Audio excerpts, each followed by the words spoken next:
Je suis Philippe Dargère et j'ai repris l'école en 1992, l'école de naturopathie du fondateur, du biologiste P.V. Marchesso qui a amené la naturopathie en France en 1935. Donc depuis 1992, je dirige son école où nous mettons en place cette prévention de la santé qui correspond à une physiologie humaine, donc qui demeure à la portée de tous et qui est très simple.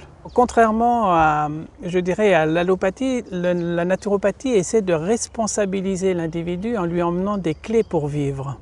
Les clés sont très simples et à la portée de tout le monde.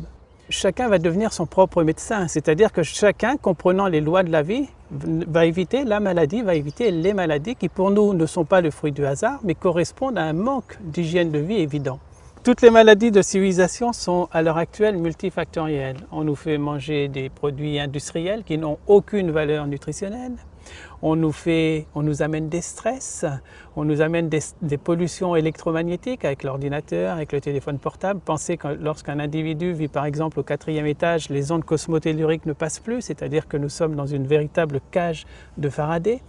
Comment voulez-vous être en bonne santé avec toute cette vie artificielle? Ce n'est pas possible. Il est évident qu'à un certain moment, l'individu doit retrouver le contact avec la nature. Donc c'est ce que nous défendons, nous autres, en naturopathie. On défend les éléments naturels contre toute cette vie artificielle. Il est évident que le naturopathe n'est pas un médecin, il n'est pas un guérisseur, c'est un hygiéniste, c'est un professeur de santé, c'est un éducateur de santé. Donc l'alimentation, l'exercice, la psychologie, l'hydrologie font partie de techniques essentielles en naturopathie.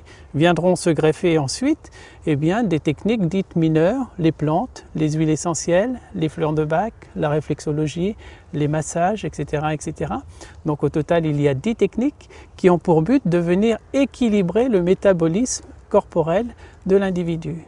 La notion de remède est quelque chose de faux. Malheureusement, la notion de remède déresponsabilise l'individu. Alors que la naturopathie fait tout l'inverse. Nous responsabilisons, mais sans culpabiliser. C'est-à-dire qu'on va éduquer les personnes, on va éduquer le public à prendre sa santé en main, à devenir son propre médecin. Et là où ça échoue, il y aura toujours l'homéopathie et il y aura toujours l'allopathie en secours.